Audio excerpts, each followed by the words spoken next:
things I would recommend is having a good covering letter. I know the covering letter is not part of the resume, but it is essential. Most employers tell me they won't even look at a resume unless there's a good, effective, customized covering letter attached. Secondly, I would highly recommend having a clear objective.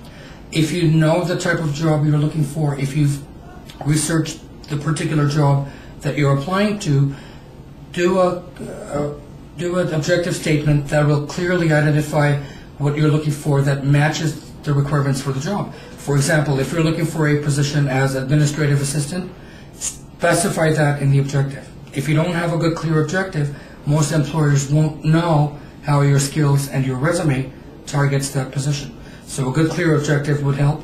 The next step would be a good, clear profile. A profile or a summary of qualifications would highlight an overview of your overall qualifications and skills. That way the employer can see exactly what your skills are without having to read the entire resume. The other thing I would recommend is have the resume tailor-made as much as you can to the requirements of the job. So if you have 3 years of experience as an accountant, but the employer is looking for administrative assistant, pull out as many administrative qualifications as you can from every job that you've done and highlight those first in every job duty that you list. So customizing is the big thing today. If the resume is not customized to their needs, they're not going to look at it as strongly. Again, if you need help with that, any job finding club or assessment center can help you with that. And all of these programs are funded by the government of Ontario, and so they are available at no cost to your candidates. Thank you, Ali, for briefing us about some of the strategies that people can employ in improving their resumes. You're welcome. Can you talk to us briefly about some of the commonly made mistakes? Absolutely. I think the biggest mistake we see are typos. I know it sounds crazy.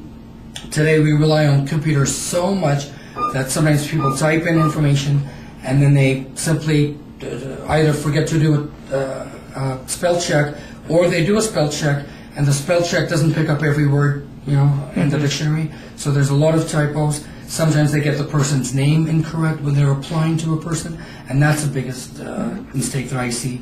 For example, my name is Ali, spelled A-L-I. I often get candidates who send resumes to me and they address me as Alison Barwani. I simply throw them away. I don't look at them.